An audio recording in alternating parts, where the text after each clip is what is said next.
Thank you for tuning into Healing Race. In this episode, our four guests, Marin, Susan, Landon, and Marcus, talk about how they view our racial history. Landon wonders how the other guests process the good, the bad, and the ugly of our history, particularly as it relates to race. Do we feel bitterness? Do we idealize our nation and its history? Or do we feel something in between or more nuanced? Our guests also begin discussing how we should think about responsibility for the racial wrongs done in our nation's history. Does tolerance of a racial wrong, even when not committing that actual wrong, morally implicate someone in the wrong? Do our ancestors' racial wrongs implicate us now? Let's get to those conversations now. Enjoy.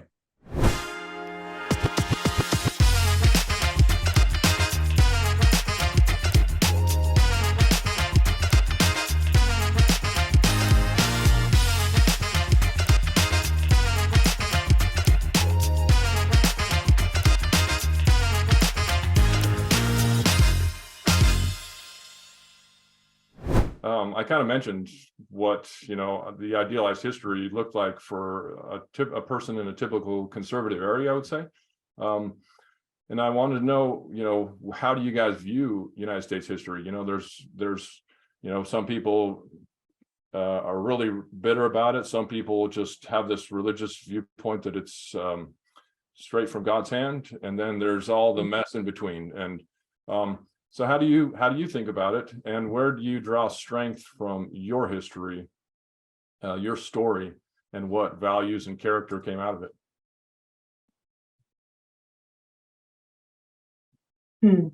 I mean, I can say one of the things that my family has done a good job of instilling in me, and I work very hard to continue instilling it, is like, yes, I am the descendant of slaves, I'm completely off the, when we did our family history, off the coast of Houston is where my family's where just my last name comes from. We were purchased by some German immigrants and worked there.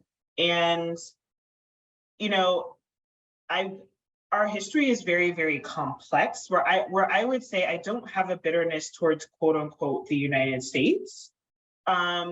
I have more of a bitterness that entire stories of entire people are left out. And I say that not only for Black people, I think Indigenous people, I think Latino people. I mean, I pay attention to simple things like, growing up in Texas, the very little I learned about Latino history and even some of the animosity towards Latinos to this day, when pretty much we went into Mexico. It baffles me that there will be this negative reaction towards hearing people speak in Spanish. I'm like, technically, didn't we come here? That sort of a thing. And I still can say, outside of a handful of Latinos, I didn't really learn a lot about Mexican history growing up in Texas.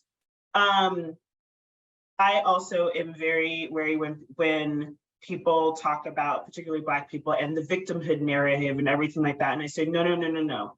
I was like, while we are descendants of slaves, we are not victims, we are victors.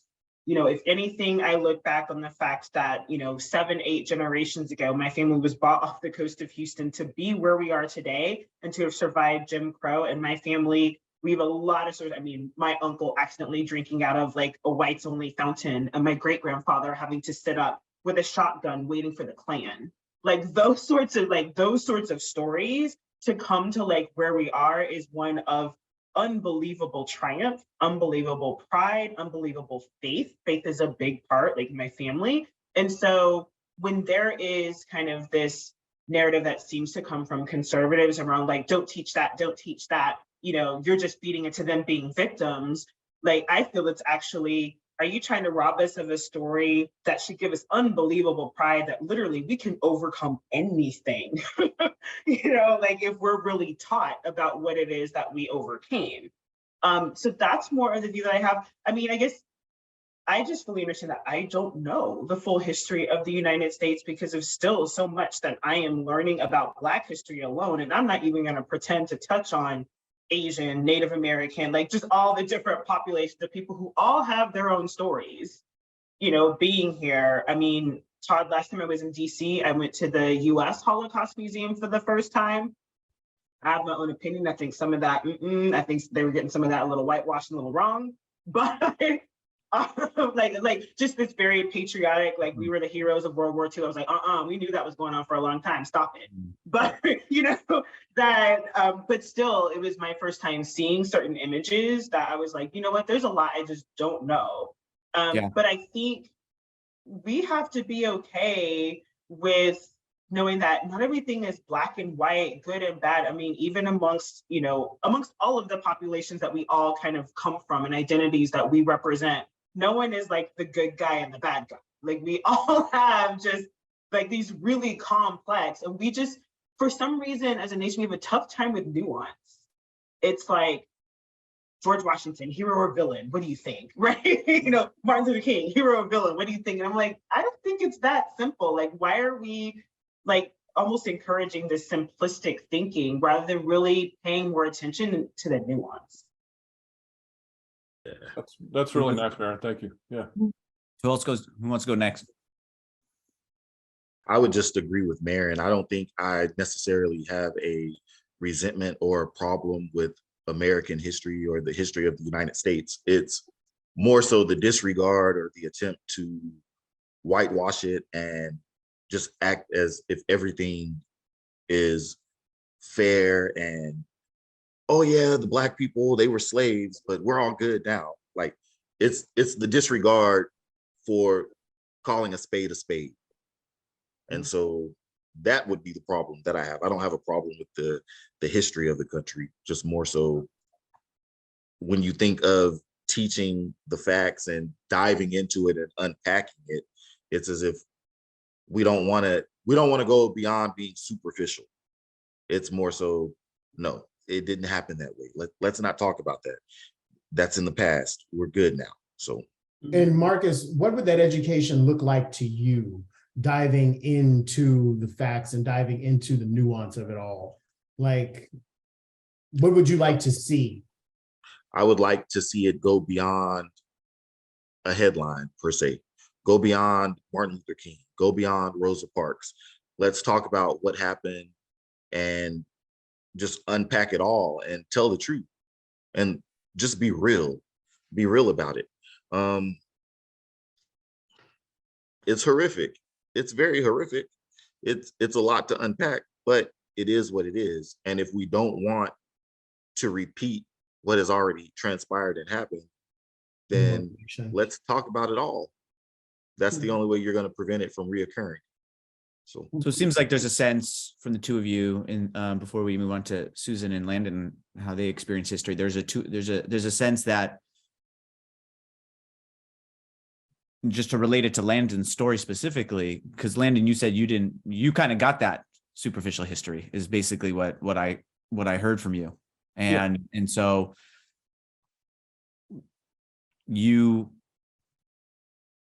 it would seem that we would want everybody, the Landons of the world, let's say, myself included, by the way, not just picking on Landon, but just to hear more of the complexity of the story, both the good, bad, and ugly, is kind of what you're saying. Am I hearing that right? Yes. But it sounds like, I don't know, Landon, was the answer you heard what you expected from Marin? Yeah, well, yeah, I guess I expected, based upon, I think that a lot of people they have the 1776 view or the 1619 view now. And I think that those are polls. And Marin brought up all the ethnic groups and different peoples that have come to this country, and they have, their own massive stories. My wife is from Honduras. She moved here when she was 20.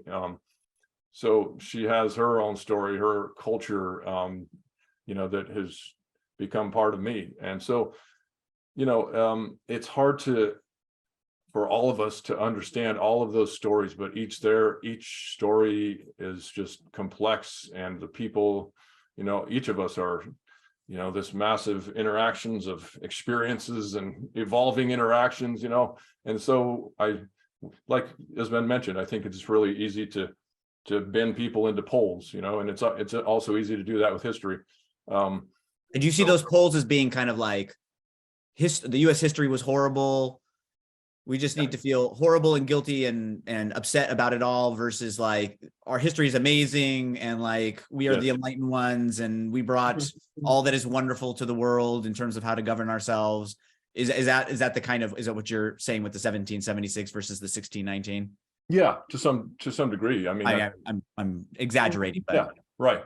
And I, you know, my family came from England and Ireland, and they came over as poor immigrants, as Mormons. They converted to Mormonism, and that sailed across the Atlantic. The Mormon history is pretty complex. You know, it's a tale of, you know, an American religion that was hated, basically, and then driven from different state to state, and some pretty barbaric acts included in that as well, but not nearly the kind of history as, you know, Black people have in America, but still it was also one of tragedy. But the Mormon people have always taken those tales, and that's their greatest strength in some ways. You know, they really hold on to the fact that we walked across the United States to go to Utah. And it resulted in a set of self-reliant values for our communities in the Mormon communities, where, you know, they talked about those things and derived very powerful values and lessons for the young from those stories. And I imagine that, you know, you guys also have some of that in your communities, and Marin, you definitely do. And I think that's, you know, that's a source, a wellspring of strength and values in some respects, despite the tragedy also that accompanies it, right? But Landon, let me ask you a question. How do we get to a place of respect? So, and I guess I'm going to challenge the group with this, because as I hear you all talk, it reminds me of a family, right? And you have the kids in the family. Some kids like mom and dad, some kids hate mom and dad, but no one can ever really agree on what's the history of the family. And in my experience of my own sort of healing work, like, you have to get to a place of just saying, you know what, maybe this, I don't know everything about the set of facts, and maybe that wasn't my experience, but a place of acknowledgement and respect. And especially you and Susan, who've done Braver Angels, where you try to heal divides. How do, as a country, as a nation, do we get there? Well, that's my second question, actually. That's a second question. That's true. And Sorry. I want to know the same thing, because you know, it's I think it'll be one of the things that makes me uncomfortable when we do talk about, you know, history, especially when it comes to, you know, slavery and different things like that, is I feel that there can be a level of defensiveness from white people that comes into the, well, my family didn't own slaves. And I think this might even touch a little bit on one of my questions, which is, you know, yes, that might absolutely be true, but, you know, for slavery to exist, you didn't have to own slaves to tolerate it. For Jim Crow to exist, you didn't have to personally be hanging whites only signs or, you know, anything like that. Like, there is a certain level of, like, we as a society, this was a norm, you know, that we allowed to go on. Law. It was more than a norm, it was law. Yes, it was law, which means it was like passed, discussed, you know, everything of that sort. And so I think a lot of times what makes me uncomfortable is when there is this, well, you know, like, don't blame me, don't blame my family. We didn't own slaves. Like, we came over as, you know, poor farmers, or it was only rich white people that owned slaves, or things, or as if that suddenly made, you know, the fault of it only lie on like 100 people. You know, this was an institution that went on for hundreds of years, up and down, like, not only, you know, our nation, but, you know, throughout the globe. And there was an acceptance of this that just, quite frankly, allowed an injustice to go on. And I think there just has to be a reckoning with that. I mean, my mom used to say all the time, if everyone who claims they marched with Dr. King actually marched with Dr. King, there would have been no reason to march, right? like it would have been all right. But no one, you know, no one wants to say, you know, yeah, I really wasn't feeling that. Yeah, I think there's a good Yeah. segue there, actually, to kind of what we're getting to. So, Susan, you haven't got a chance to answer Landon's question, but I think, can I give you both of the questions at the same time? Because it's like, you having grown up in the South with the Klan active, right?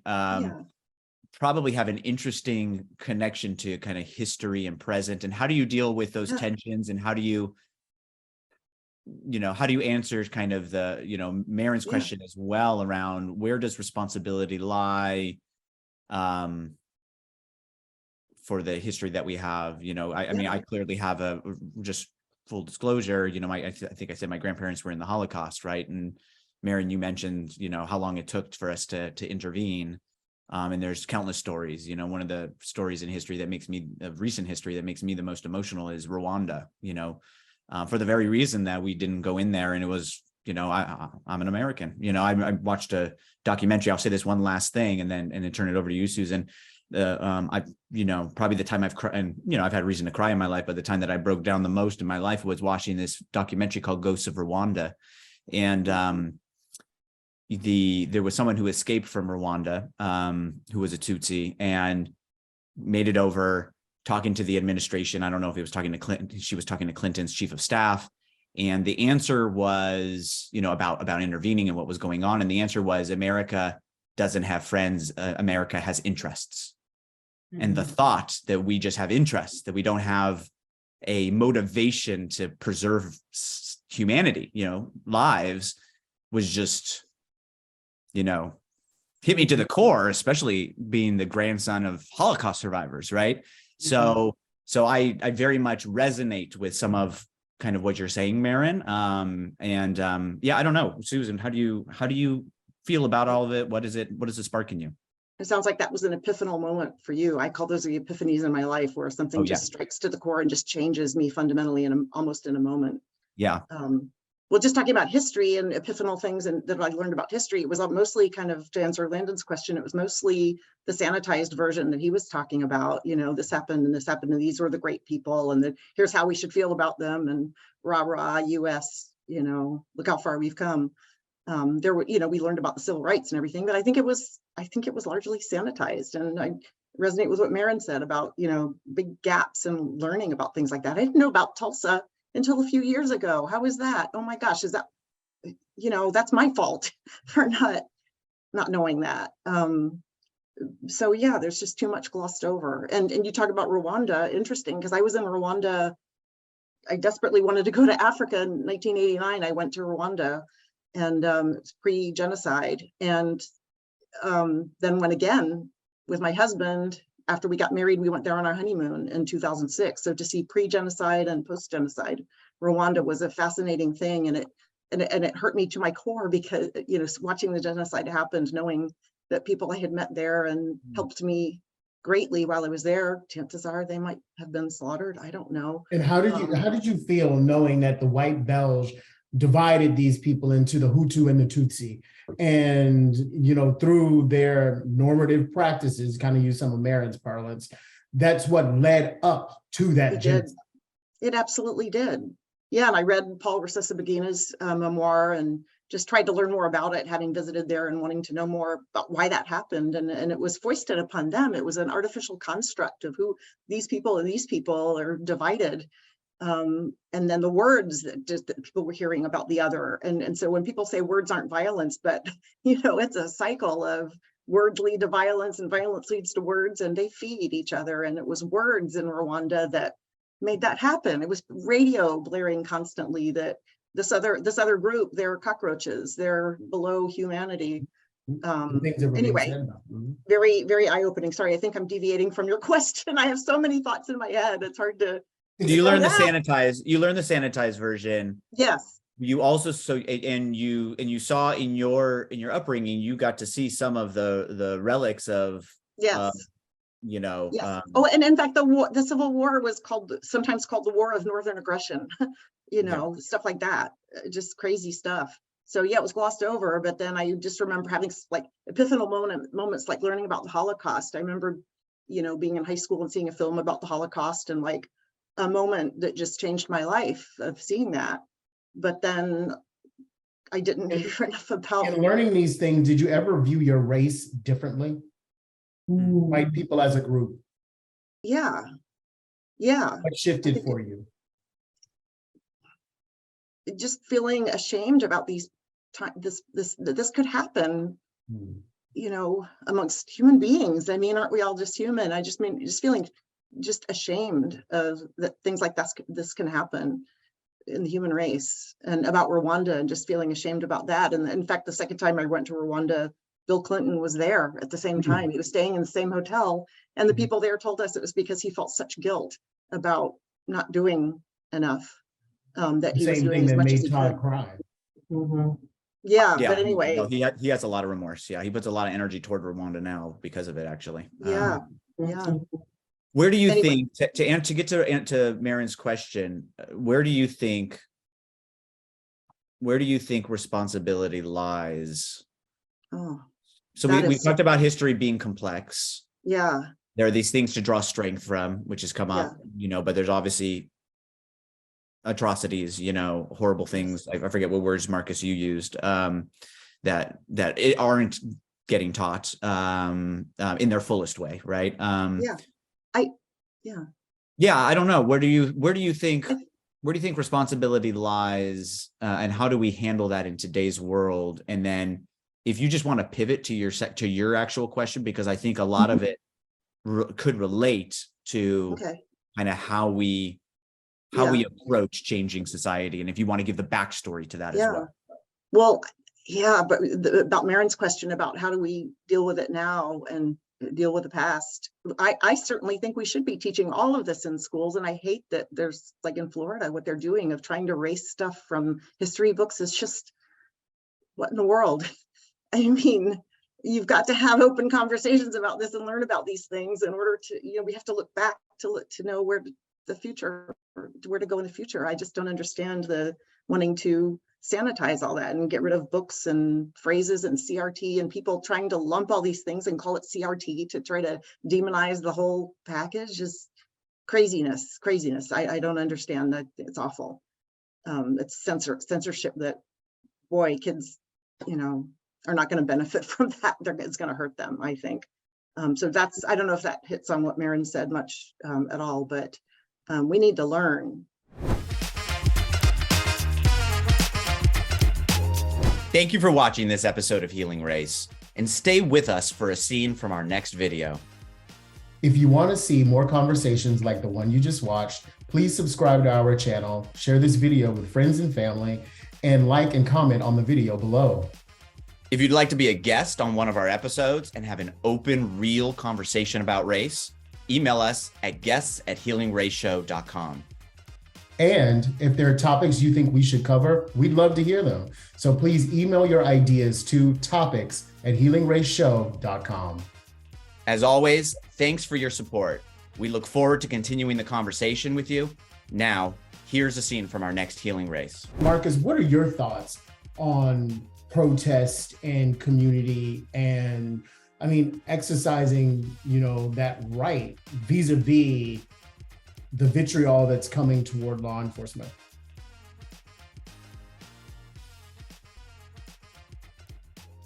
I mean, I get it. I understand the anger and the frustration that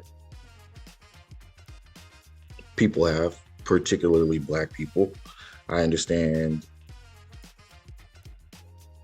what emotion that invokes when there is police misconduct. I mean, I have the same exact emotion. I think for me, being in law enforcement and seeing both sides of it,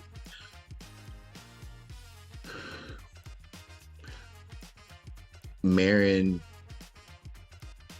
articulated, or she said, she doesn't agree with the message of defunding the police. She thinks that it's a bad slogan. Is that correct? Mm-hmm. Yeah. But at the same time, when there is police misconduct, take it out of their pension or redirect the funds to schooling or to other programs. For me, I guess the disconnect is, and that's all fine and good if you feel that way, but at the same time, we're not focused on why the funding has to be so high in certain areas. Why do we have to give these funds to the police? Why is there a need to have more police in one area versus another? Or why is there a need to direct more funds to the police on the south side than on the north? So, and at the same time, when there is police misconduct and you take it out of their pension, what is that going to solve? What are you telling or doing to the cops who actually give a damn or that go to work every day and do the right thing? To watch the rest of that episode, go ahead and click the video below me. To see a different compelling Healing Race episode, you can click the video below me. We look forward to seeing you in the next video.